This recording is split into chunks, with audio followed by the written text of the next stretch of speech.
नमस्कार दोस्तों, कैसे हैं आप सब। बहुत बहुत बधाई मित्रता दिवस की। Happy friendship day. मेरे अच्छे दोस्तों, हमेशा सरस के साथ जुड़े रहिए। हमें सब्सक्राइब किए हैं उन दोस्तों को भी नमस्कार। आपको एक छोटी सी कहानी सुनाते हैं। सरस की यात्रा तो चलती रहेगी, साथ ही साथ आप छोटी छोटी कहानियाँ भी सुनिए। पुराने ज़माने की कहानी है और जाहिर सी बात है वो कहानियाँ पुरानी ही ज़्यादा अच्छी लगती हैं। एक राजा था जिन्हें एक जंगल में आते जाते कहीं पर बहुत सुंदर सा पत्थर मिला, बड़ा सा, अच्छा चमकीला, हल्की सी नीली आभा लिए हुए।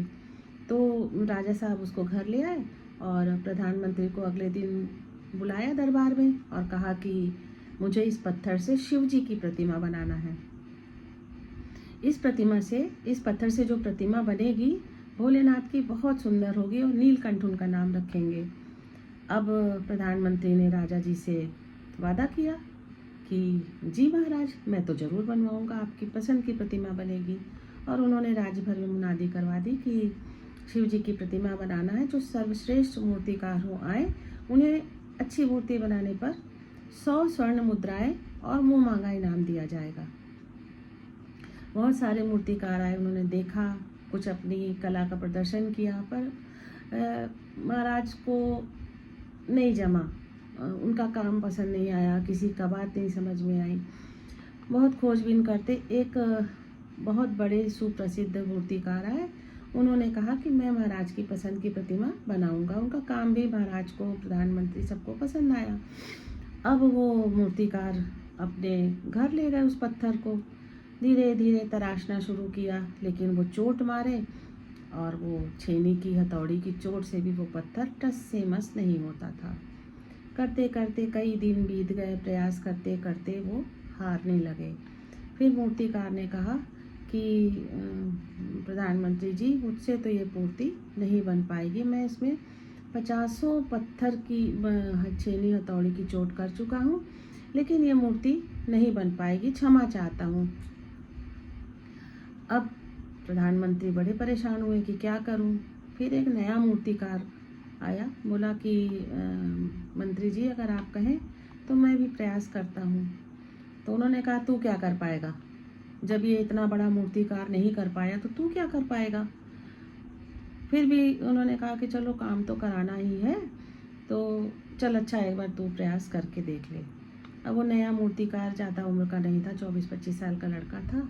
आया अपनी छेनी हथौड़ी औजार लेकर, और जैसे ही उसने पहली चोट की, पत्थर में तराशना शुरू हो गया, तराश आने लगी।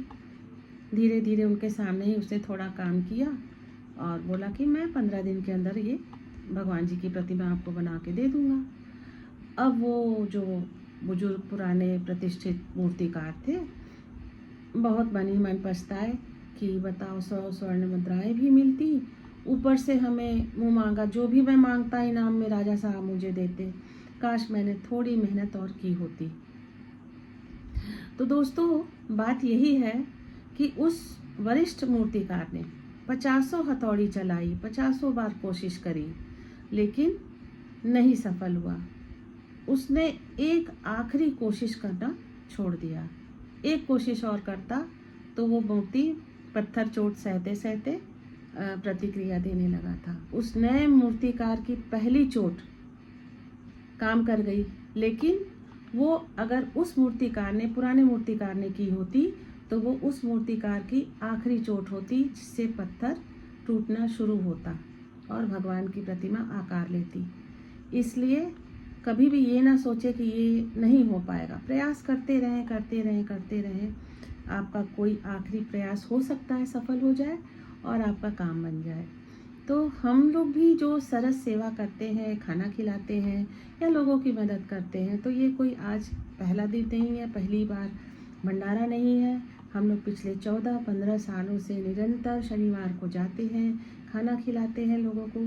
पहले हमारी भी बहुत लोगों ने हंसी उड़ाई कि क्या दोने में प्रसाद देते जैसा, कहाँ पेट भरेगा इससे।